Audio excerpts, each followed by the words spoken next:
그날은 평범한 하루였어요. 점심 먹고 설거지를 마치고 베란다 화분에 물을 주고 빨래를 걷어들이려던 참이었죠.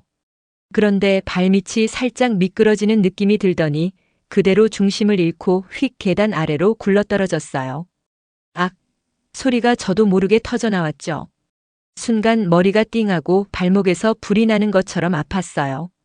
숨을 고르려는데 다리의 감각이 이상했어요. 움직이려다 너무 아파서 그대로 멈췄습니다. 아이고 어떡해. 눈앞이 핑 돌고 땀이 식은 땀처럼 쏟아지더군요. 평생 그렇게 크게 다쳐본 적이 없었는데 그날은 정말 몸이 말을 안 들었어요. 제일 먼저 떠오른 건 아들이었죠. 준호. 휴대폰을 더듬어 꺼내서 전화를 걸었어요. 뚜뚜. 신호음만 울리고 받질 않더라고요. 한 번, 두 번, 세 번. 준호야, 엄마야. 전화 좀 받아봐. 네 번째, 다섯 번째. 결국 10번째까지 걸었어요. 하지만 끝까지 받질 않더군요.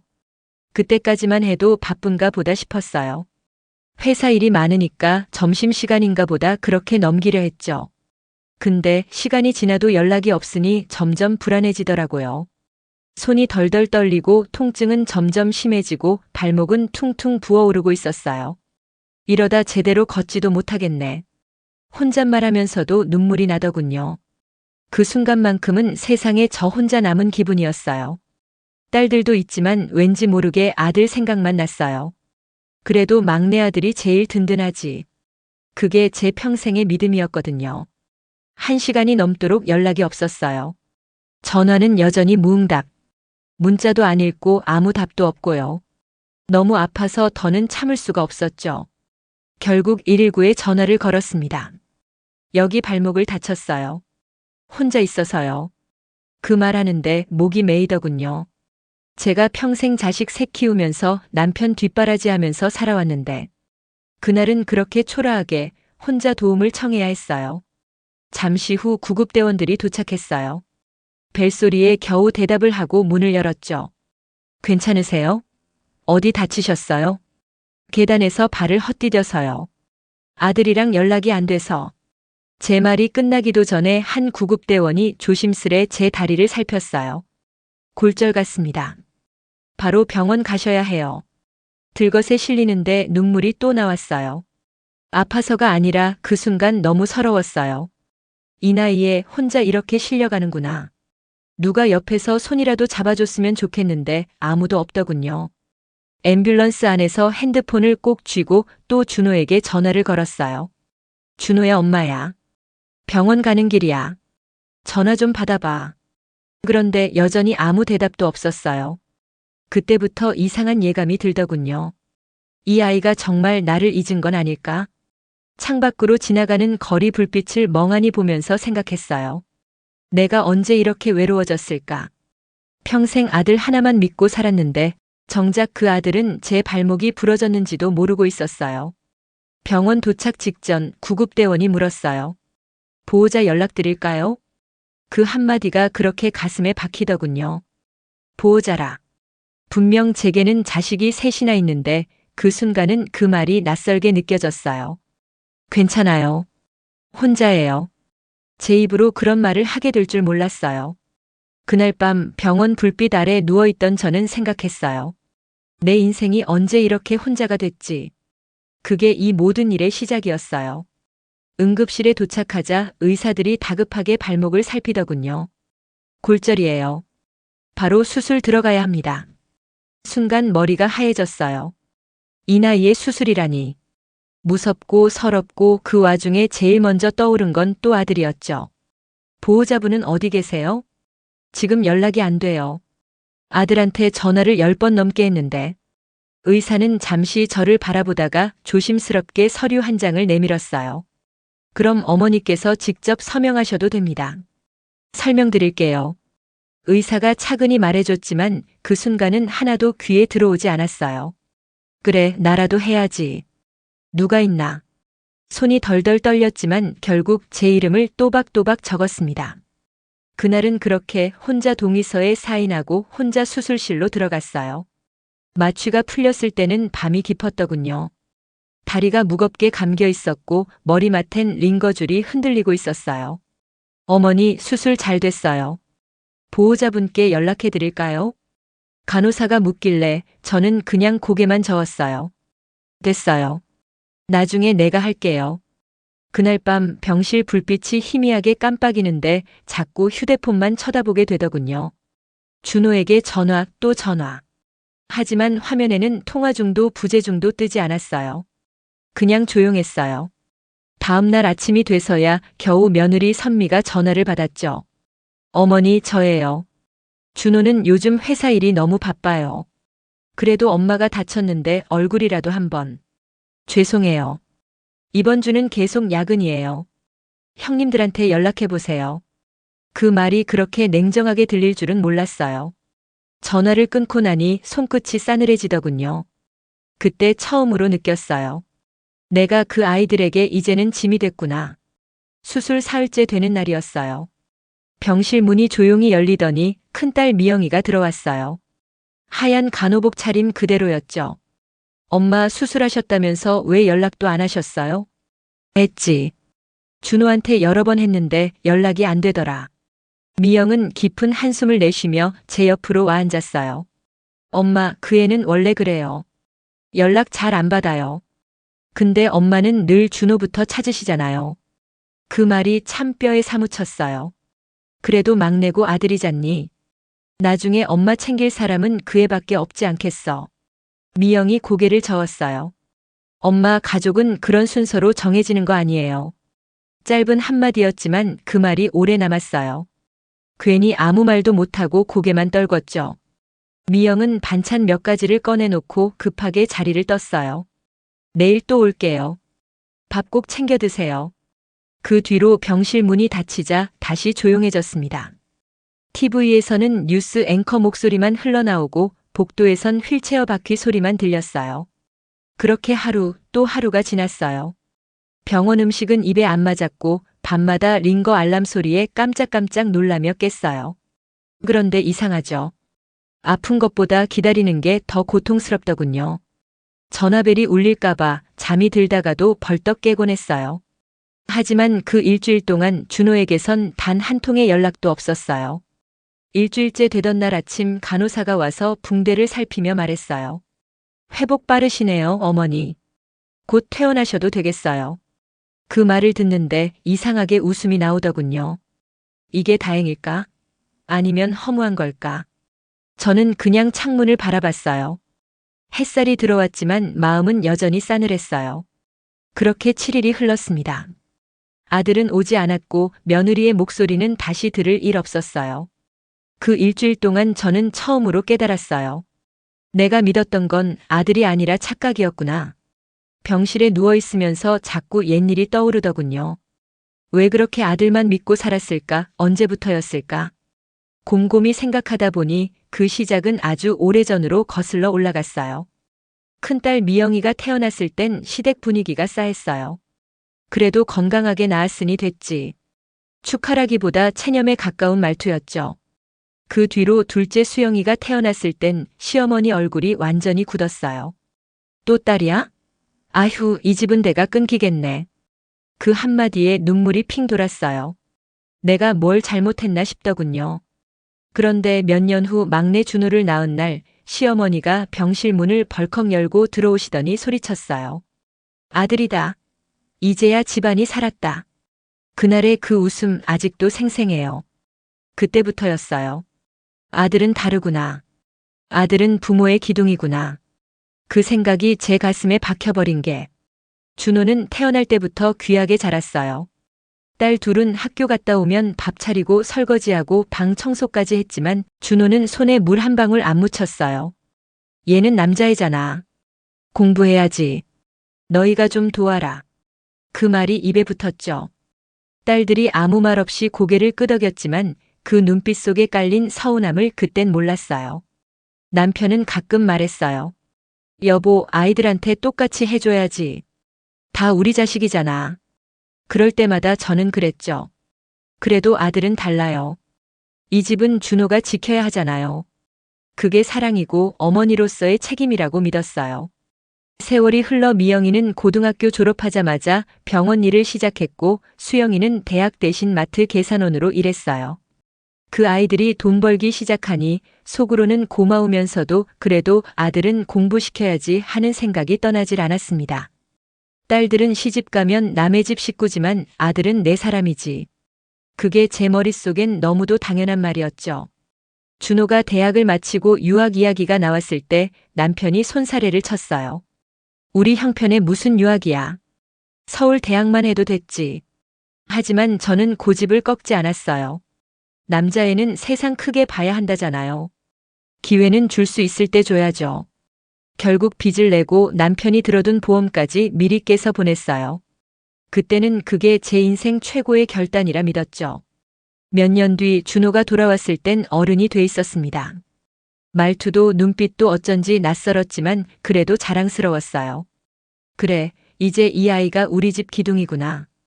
그 한 생각으로 가슴이 벅차올랐죠. 결혼할 때도 아낌없이 내줬어요. 딸들 시집 갈 땐 살림 몇 가지 챙겨준 게 전부였지만 준호 결혼엔 달랐어요.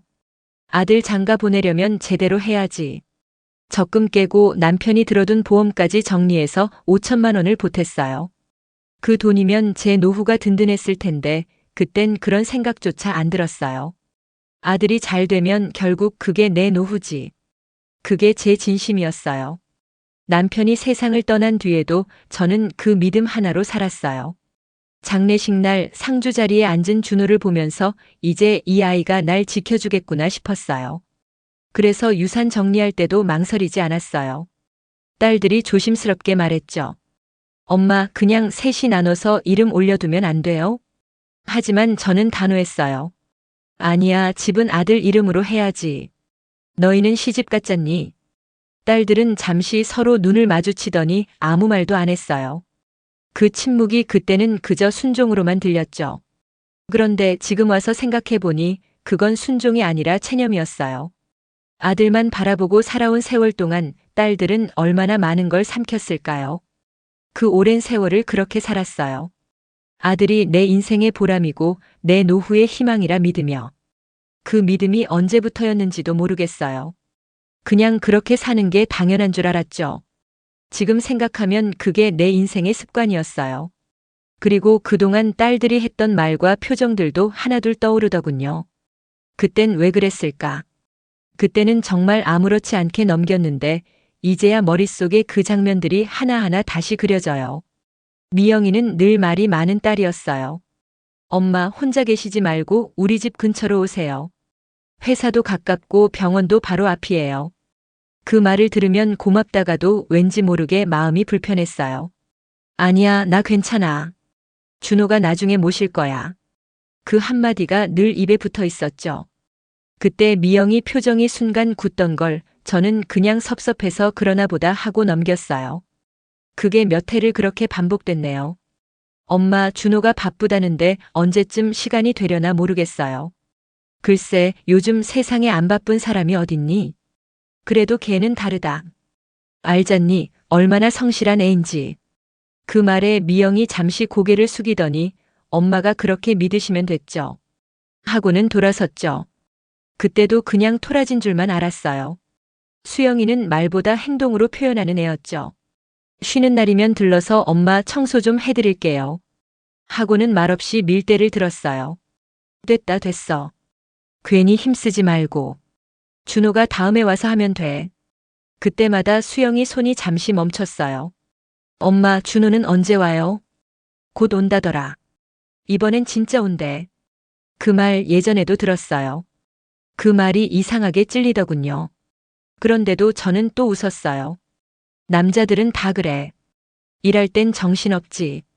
그때 수영이 대답도 안 하고 대걸레를 조용히 밀던 모습이 아직도 선해요. 그날 저녁 현관문 닫히는 소리가 유난히 쓸쓸하게 들렸는데 그게 마지막으로 그렇게 와서 청소해준 날이었죠. 그 뒤로 딸들은 전보다 덜 오기 시작했어요. 한때는 주말마다 들러 반찬을 해놓고 가던 애들이 이제는 2달에 한 번 생일이나 명절 즈음에나 얼굴을 비췄어요. 그래도 저는 그걸 이상하게 생각하지 않았어요. 다들 바쁘니까 그렇지 뭐. 요즘 세상에 자기 살기 힘든데 나까지 신경 쓰겠니? 스스로 그렇게 합리화했죠. 그러던 어느 해명절이었어요. 아침 일찍부터 부엌에 불을 켰어요. 잡채도 하고 갈비도 삶고 탕국도 끓였죠. 이번엔 꼭 다 같이 먹어야지.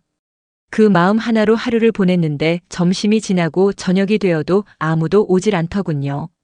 미영이한테 전화를 걸었더니 엄마 올해는 남편 근무가 있어서 못 가요. 수영이는 언니도 못 간다니까 저도 그냥 다음에 갈게요. 그럼에도 저는 웃으며 말했어요. 그래, 그래. 그럼 난 준호네랑 있으면 돼. 걔는 약속했거든. 이번엔 꼭 온다고. 그렇게 말하면서도 속으로는 약간의 기대와 불안이 뒤섞였어요. 설마 또 바쁘다고 하진 않겠지. 하지만 결국 그날 밤까지 전화 한 통 오지 않았어요. 식탁 위 음식이 다 식어버렸죠. TV 소리만 허공에 맴돌았어요. 그날따라 집이 유난히 넓게 느껴졌어요. 그런데도 저는 그걸 인정하지 않았어요. 요즘 애들은 다 그렇지 뭐. 명절이고 뭐고 자기 집 챙기기도 바쁜 세상이지. 그렇게 중얼거리며 식은 갈비를 먹었어요. 그게 서운함인지 외로움인지도 모르고요. 그날 이후로 딸들은 조금 더 조용해졌어요. 전화를 걸면 바쁘다고 피곤하다고 다음에 보자고 했죠. 그때부터였던 것 같아요. 목소리엔 다정함이 남아 있었지만 어딘가 거리감이 느껴졌죠. 근데 저는 그걸 이젠 다들 철들었구나라고 생각했어요. 어른이 돼서 자기 삶 챙기는 거지. 그렇게 스스로를 달래며 살았어요. 이제 와 생각해보면 딸들은 그때 이미 마음이 많이 멀어져 있었던 것 같아요. 그래도 저는 끝내 몰랐어요. 그게 서운함의 표현이었다는 걸요. 그저 바쁘다고만 생각했죠. 그렇게 생각하면서도 결국 마지막엔 늘 똑같은 결론이었어요. 그래도 준호는 다를 거야. 우리 아들은 다를 거야. 그땐 정말 그렇게 믿었어요. 퇴원하던 날 저는 결국 혼자였어요. 병원 앞에서 택시를 잡으려는데 발목에 깁스를 한 채로 서 있으니 마음이 참 그렇더군요. 한 손에 짐, 한 손엔 지팡이, 병원 앞 인도에 서서 잠시 하늘을 봤어요. 그래도 이제 집이니까 괜찮아. 곧 준호가 연락하겠지. 그렇게 스스로를 달래며 택시에 올랐죠. 집에 도착하니 현관이 너무 조용했어요. 며칠 비워둔 집 냄새가 쓸쓸하게 퍼져 있었죠. 전기밥솥 뚜껑을 열자마자 쉰 냄새가 올라와 코끝이 찡했어요. 이틀 치만이라도 먹을 걸 미리 해놓고 갔어야 했는데 그 생각이 문득 스쳤어요. 짐을 정리하다가 준호에게 전화를 걸었어요. 준호야, 엄마 퇴원했어. 이제 괜찮아. 아, 그래요? 수술 잘 끝났죠? 응, 다행히 수술도 잘 됐고. 근데 몸이 아직 불편해서 내가 음식 좀 해다 줄 수 있을까? 그랬더니 준호가 잠시 머뭇거리더니 이러더군요. 요즘 일이 너무 많아서요. 대신 배달시켜 드릴게요. 그리고는 5만 원을 송금했어요. 전화가 끊기고 나서 한참 동안 휴대폰을 쳐다봤어요. 그래, 바쁘니까 그럴 수도 있지. 그렇게 생각했죠. 그 돈으로 죽을 시켜 먹으며 혼잣말했어요. 그래도 연락은 했잖아. 됐지 뭐. 목구멍으로 넘어가는 죽이 어쩐지 모래 같았어요. 며칠 뒤엔 미영이가 찾아왔어요. 문을 열자마자 냉장고를 보고는 한숨을 쉬더군요. 엄마, 또 죽만 드셨어요? 응, 아직은 밥하기 귀찮더라. 그래서 제가 반찬 좀 해왔어요. 나물도 무치고 멸치볶음도 했어요. 고맙다. 근데 준호한테도 연락 좀 해봤니? 그 말을 하자 미영의 손이 잠깐 멈췄어요. 아니요. 이제 준호 일은 제가 신경 안 써요. 왜 그러니? 형제끼리 연락도 해야지. 엄마, 그만 좀 하세요. 준호 얘기만 하면 마음이 불편해요. 그 말이 서운했지만 저는 또 웃었어요. 그래도 아들이잖아. 다 지나가면 괜찮아질 거야. 미영은 대답 대신 고개를 저으며 반찬통을 냉장고에 넣었어요. 그 얼굴엔 말로 다 못할 피로가 묻어 있었죠. 그 후로 미영이는 일주일에 2번 정도 왔어요. 말은 최소한으로 표정은 늘 단호했어요. 예전엔 들어오자마자 엄마 이거 먹어봐요 하던 애가 이젠 조용히 반찬만 넣고 물만 끓여놓고 갔어요. 그럴 때마다 마음이 이상하게 허전했지만 그 말을 꺼내진 못했어요. 요즘은 다들 피곤하지. 괜히 힘들게 하고 싶지 않겠지. 그렇게 스스로 납득했죠. 며칠 뒤엔 수영이가 왔어요. 엄마, 빨래는 제가 할게요. 세탁기 돌려놓고 설거지도 해놓을게요. 됐어. 이런 거 하지 마라. 나도 곧 괜찮아진다. 엄마는 늘 괜찮대요. 그 말투가 차분해서 더 마음이 걸렸어요. 그래도 준호가 오면 다 해줄 거야. 그랬더니 수영이 눈빛이 잠시 흔들리더군요. 엄마, 준호 올까요? 그럼 바쁘니까 그런 거지. 걔가 약속은 지키는 애야. 그때 수영은 더 말하지 않았어요. 세탁기 돌아가는 소리만 집안에 가득했죠. 저녁이 되면 괜히 휴대폰을 자꾸 보게 되더군요. 아들이 전화하지 않을까, 문자라도 보내지 않을까, 괜히 알림음이 울리면 심장이 먼저 뛰었어요. 하지만 그건 대부분 택배 문자나 광고였죠. 그럴 때마다 웃으며 중얼거렸어요. 요즘 젊은 애들이 얼마나 바쁜데. 이해해야지. 밤이 되면 다리에 깁스를 올려놓고 TV를 켰어요. 아무 생각 없이 채널을 돌리다가 가족 예능 같은 걸 보면 괜히 코끝이 시큰했어요. 딸들이 해준 반찬을 전자레인지에 데워 먹으며 그래도 내 딸들은 착하지. 이제 좀 나으면 내가 밥 한번 해줘야겠다. 그렇게 스스로 다짐했죠. 하지만 이상하게도 그 다짐을 한 다음 날이면 몸보다 마음이 더 피곤했어요. 누가 일부러 내 마음을 비워가는 것처럼 하루가 길고 집이 더 커 보였어요. 냉장고 속 반찬들은 줄어들지 않았고 그걸 보며 혼잣말했어요. 그래도 괜찮아. 준호가 곧 올 거야. 그 애는 바빠서 못 올 뿐이야. 그때까지도 전 믿었어요. 준호가 언젠가는 문을 열고 들어올 거라고요. 그게 제 유일한 버팀목이었어요. 그리고 그 믿음 하나로 또 하루를 넘겼어요. 그날은 준호 생일이었어요. 달력을 넘기다 날짜를 보는 순간 가슴이 괜히 따뜻해졌죠. 그래, 오늘은 내가 먼저 챙겨야지. 아들 생일을 잊은 적이 한 번도 없었거든요. 아직 목발을 짚고 다니던 때였어요. 주방까지 가는 데에도 시간이 꽤 걸렸죠. 하지만 마음은 들떠 있었어요. 이런 건 내가 직접 해야지. 그래야 엄마 마음을 느끼지. 냄비에 다시마를 넣고 미역을 불리면서 그동안의 기억들이 떠올랐어요. 군대 있을 때도 결혼하고 나서도 늘 제가 끓여줬던 미역국이었죠. 엄마, 이건 엄마표 맛이에요. 그 말이 그렇게 고마웠어요. 그 생각만으로도 힘이 났어요. 그렇게 미역을 뒤적이며 한참 동안 국을 끓였어요. 끓는 냄비 옆에 김이 가득 차오르는데 괜히 웃음이 났죠. 이따가 준호가 오면 같이 밥 먹자고 해야지. 그렇게 혼잣말하며 상을 차렸어요. 작은 상 위에 밥, 국, 불고기, 잡채, 과일까지 하나하나 정성껏 올렸어요. 그리고 전화를 걸었죠. 준호야, 오늘 생일이지? 네, 엄마. 엄마가 미역국 끓였어. 오늘은 집에서 밥 먹자. 내가 좋아하는 불고기도 했어. 잠시 침묵이 흐르더니 준호가 말했어요. 아, 오늘은 처가에서 밥 먹어요. 장모님이 저녁 준비하셨어요. 그 말이 귓가에서 멈췄어요. 그래도 얼굴만 비추고 가면 안 되겠니? 죄송해요, 엄마. 다음에 갈게요. 오늘은 그냥 분위기상 좀 그렇네요. 뒤에서 며느리 목소리가 들리더군요. 준호 씨, 늦어요. 그 말이 작게 흘러나왔는데 마치 제 마음 한가운데를 끊어버리듯 날카로웠어요. 그래, 알았다. 몸 조심하고. 그 말이 입에서 나올 때는 평소처럼 차분했는데 전화를 끊고 나니 손끝이 덜덜 떨리더군요. 아니야, 뭐 그럴 수도 있지. 요즘은 처가에서도 챙기잖아. 괜히 섭섭해하면 안 돼. 그렇게 스스로를 다독였지만 식탁 위 미역국에서 나는 김이 점점 차가워지고 있었어요. 한 숟가락 떠봤는데 짠맛만 느껴졌어요. 내가 간을 세게 했나? 그런데 그게 아니었어요. 눈물이 국에 떨어지고 있었던 거예요. 준호야, 내가 좋아하던 국인데. 혼잣말을 하다가 그만 목이 메었어요. 젓가락을 내려놓으니 소리가 유난히 크게 울리더군요. 조용한 집안에 그 딸깍 소리가 메아리처럼 퍼졌어요. 얼마나 시간이 흘렀을까 문이 열리더니 미영이가 들어왔어요. 엄마, 뭐 하고 계셨어요? 준호 생일이라 미역국 끓였어. 근데 처가 쪽에서 밥 먹는데. 미영이 제 앞에 놓인 식탁을 바라봤어요.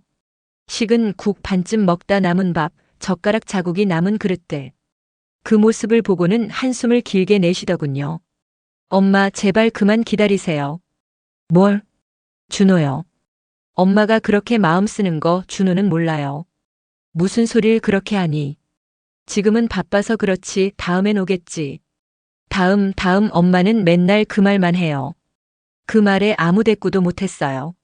미영은 조용히 상을 치우더니 이젠 엄마 밥상에도 엄마만 있었으면 좋겠어요.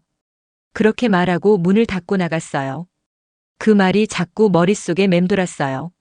엄마 밥상엔 엄마만 있었으면 좋겠어요. 그게 무슨 뜻이었을까요?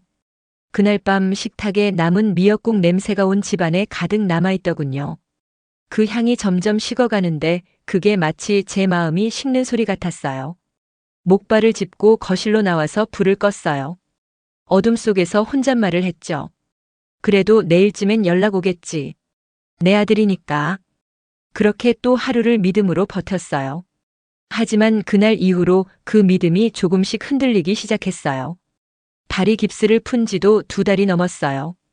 이제는 지팡이 없이도 걸을 수 있었죠. 몸은 다 나았는데 마음은 여전히 제자리였어요. 매일 아침마다 휴대폰을 들여다보다가 아무 알림도 없으면 괜히 허전하더군요. 그러던 어느 날 복지관에서 알던 아주머니가 지나가며 그러시더라고요. 어머님, 민준이 돌잔치 곧 하신다면서요?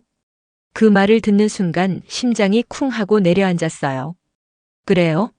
나는 모르는데. 요즘 SNS에 뜨던데요. 요새 젊은 사람들은 크게 하잖아요. 순간 머릿속이 하얘졌어요. 그제야 생각났죠. 돌이 다 돼가는데 아무 소식이 없다는 게 이상하다는 걸요. 그날 저녁 준호한테 전화를 걸었어요. 준호야, 민준 돌잔치 언제야? 엄마도 가야지. 아, 엄마 그냥 조용히 하려고요. 처가 쪽이랑 간단히 식사만 해요. 그래도 내가 할머니잖아. 얼굴이라도 봐야지. 죄송해요. 이번엔 애기 컨디션도 그렇고 인원 줄이기로 했어요. 옆에서 며느리 목소리가 들렸어요. 준호 씨 늦어요. 이제 가요. 알았어. 엄마 다음에 영상 보여드릴게요. 그 말에 가슴이 덜컥 내려앉았어요. 그래, 뭐 알았다. 입에서는 담담하게 나왔는데 전화를 끊자마자 한참 동안 아무 말도 못했어요. 식탁 위엔 그날도 반찬 몇 가지가 올려져 있었어요. 딸들이 가져다 준 반찬이었지만 젓가락이 잘 안 갔어요. 처가 쪽이랑만 한다니 그래도 나중엔 불러주겠지. 그렇게 스스로를 달래며 돌잔치 날이 지나가길 기다렸죠. 그리고 며칠 뒤 휴대폰 알림이 울렸어요. 카카오톡 단체방에 사진 30장 공유됨이라는 문구가 떴죠. 무심코 눌렀는데 화면 속 풍경이 눈앞을 멍하게 만들었어요. 커다란 호텔 연회장, 한복 입은 며느리, 정장 차림의 준호, 그리고 그 옆에서 활짝 웃는 처가 식구들. 민준이는 금색 도령복을 입고 돌잡이 테이블 위에서 양손을 흔들고 있었어요. 그 사진을 보고 있자니 숨이 막혔어요. 조용히 한다더니 이게 조용한 거야? 손끝이 떨렸어요. 눈물이 저절로 흘러내렸어요. 그래 뭐. 내가 안 가도 잘 됐다면 됐지. 그 말을 중얼거리는데 그 목소리조차 제 귀에 낯설게 들렸어요. 사진을 넘기다가 케이크 앞에서 다 함께 웃는 단체 사진이 나왔어요. 거기엔 처가 어머니, 처남, 친척들까지 다 있었어요. 그런데 어디에도 할머니 박영자는 없었어요. 그게 제일 아팠어요. 그날 저녁 식탁 위에 작은 상자를 올려놨어요. 며칠 전 백화점에서 샀던 금반지였어요. 민준 첫돌 기념으로. 리본까지 메어둔 그 상자가 그날따라 그렇게 초라해 보이더군요. 내가 뭘 잘못했을까? 왜 난 저 자리에 없을까? 그 말을 하면서도 눈물이 멈추질 않았어요. 밤이 깊어갈수록 전화기를 쥔 손이 덜덜 떨렸어요. 결국 미영에게 전화를 걸었죠. 미영아. 엄마 무슨 일이에요? 민준 돌잔치 했대. 네? 몰랐어. 난 아무것도 몰랐어. 조용히 한다더니 사진을 봤는데 호텔이더라. 그 말이 나오자 울음이 터져버렸어요. 숨도 제대로 못 쉬겠더라고요. 전화기 너머로 미영이의 숨소리가 들렸어요. 한참 동안 아무 말이 없었죠. 그러다 미영이 조용히 말했어요. 엄마, 이제 정말 그만 기다리세요. 그래도 아들이야, 미영아. 내가 낳은 애잖니. 그래요. 엄마가 낳았죠. 근데 지금은 그 사람이 엄마를 외면한 거예요. 그 말이 심장을 찌르듯 들어왔어요.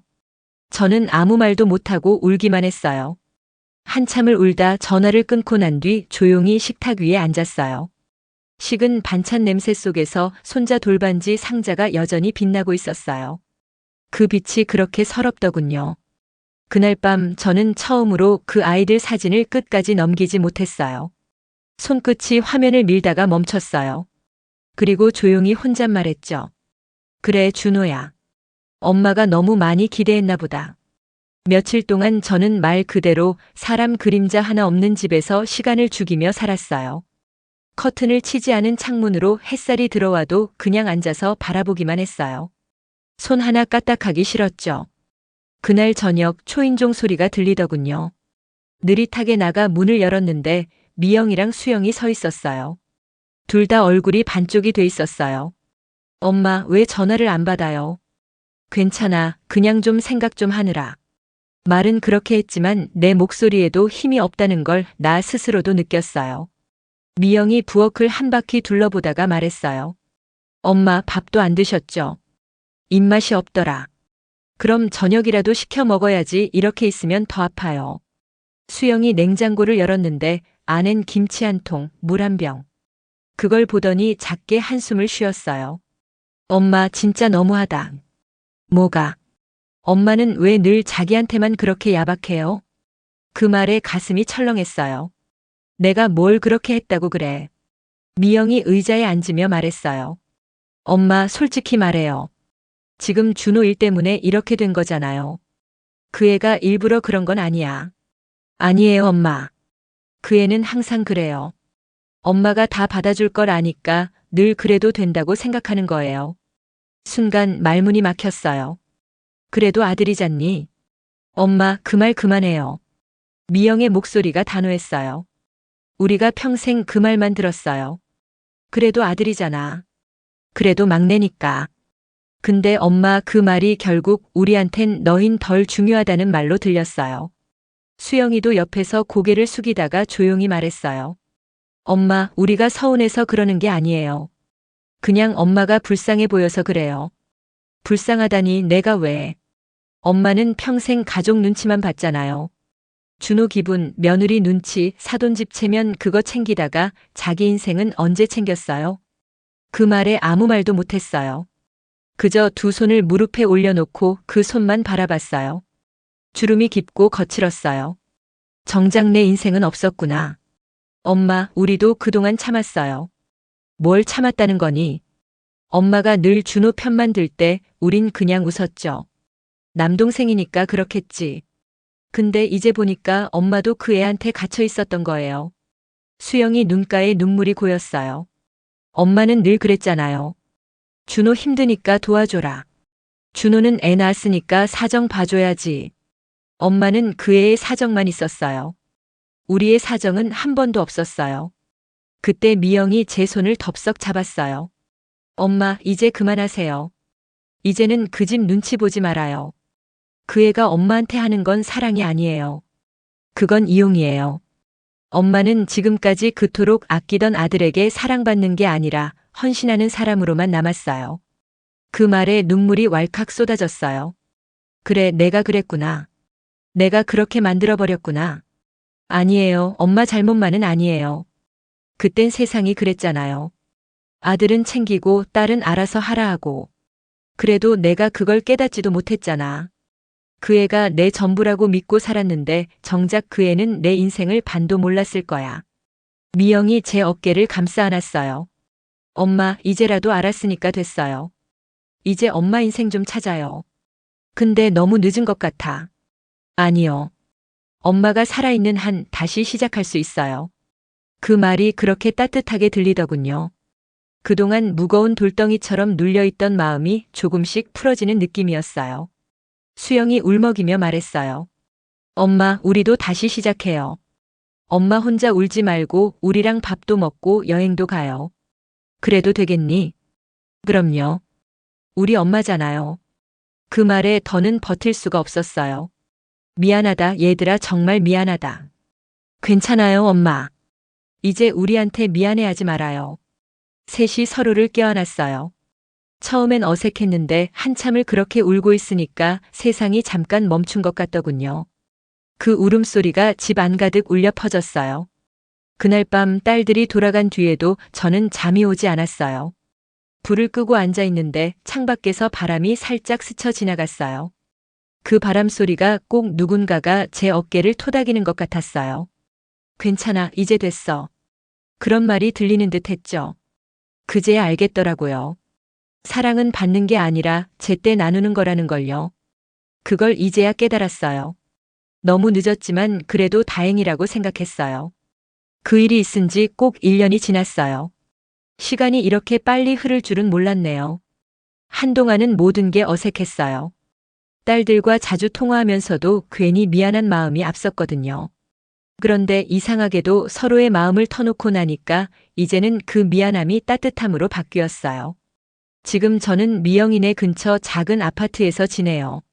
아침이면 시장까지 걸어가서 장을 보고 점심에는 복지관 친구들이랑 밥 먹고 저녁엔 수영이랑 영상통화로 손주 얼굴을 봅니다. 할머니, 내일 오세요. 엄마가 김치찌개 끓였어요. 그래, 내일 가야겠다. 너 공부도 좀 봐주고. 그렇게 하루하루가 참 고요하게 흘러가요. 예전엔 집이 이렇게 조용하면 마음이 텅 비어버릴 것 같았는데 이젠 그 조용함이 참 좋더군요. 그 속에서 제가 저를 돌볼 시간이 생겼어요. 요즘은 글쓰기 교실에도 다녀요. 처음엔 이 나이에 무슨 글이냐 싶었는데 선생님이 그러더라고요. 살아온 이야기가 제일 큰 글감이에요. 그 말을 듣는데 이 세월이 헛되지 않았다는 생각이 들었어요. 가끔 준호 생각도 해요. 명절쯤 되면 짧게 전화가 와요. 엄마 건강하세요. 그게 전부예요. 예전 같으면 그 한마디에 서운했을 텐데 이젠 그냥 그래도 고맙다고 생각해요. 그 아이는 아직도 세상 속 어딘가에서 자기 싸움을 하고 있겠죠. 그걸 이제는 이해할 수 있을 만큼 제 마음도 단단해졌어요. 미영이랑 수영이는 여전히 제 곁에 있어요. 명절엔 세 식구가 모여 앉아 웃고 손주들이 뛰어다니며 떠드는 소리를 들으면 그게 제 인생의 보답 같아요. 그날 미영이 그러더군요. 엄마, 이제 좀 행복해 보인다. 그래, 이제 좀 살 것 같아. 이제야 가족이 가족 같아. 가끔은 이런 생각도 들어요. 내가 좀 더 일찍 알았더라면 우리 가족이 이렇게 상처 없이 지낼 수 있지 않았을까 하고요. 하지만 후회만으로는 아무것도 바꿀 수 없더라고요. 그래서 이젠 그때 그 아픔까지도 제 인생의 한 조각으로 받아들이기로 했어요. 창밖으로 봄 햇살이 들어오면 그냥 미소가 나와요. 예전엔 아침마다 허전했는데 이젠 하루가 고맙습니다. 가끔 복지관에서 누가 물어요. 영자 씨, 자식들이 그렇게 잘해주면 속이 다 풀리겠어요? 저는 웃으며 말해요. 잘해주고 안 해주고가 중요한 게 아니에요. 서로의 마음을 알아주는 게 중요하죠. 그게 제가 지난 세월 끝에 배운 거예요. 사람 사이엔 당연한 사랑 같은 건 없다는 걸요. 사랑도 존중도 공평해야 오래가요. 이제 제 인생 마지막 장에 이렇게 적고 싶어요. 자식을 차별하지 마세요. 그 대가는 생각보다 훨씬 혹독합니다. 그 말을 하면서도 제 마음은 이상하게 후련했어요. 마치 오래 묵은 돌덩이를 내려놓은 기분이었죠. 오늘도 저는 시장에 갈 거예요. 손주들 먹을 반찬 좀 사고 미영이랑 커피 한 잔 마시고 오려고요. 그게 제 하루의 행복이에요. 누구에게 기대지 않고 누구를 미워하지도 않고 이제야 진짜로 내 삶을 사는 기분이에요. 오늘도 마흔 이후 사람 공부와 함께 해주셔서 감사합니다. 이 이야기가 여러분 마음에 작은 울림이 되었다면 좋아요와 구독 그리고 알림 설정 부탁드립니다. 다음 시간에는 또 다른 인생의 이야기로 당신의 하루의 따뜻한 동행이 되어 드릴게요. 감사합니다.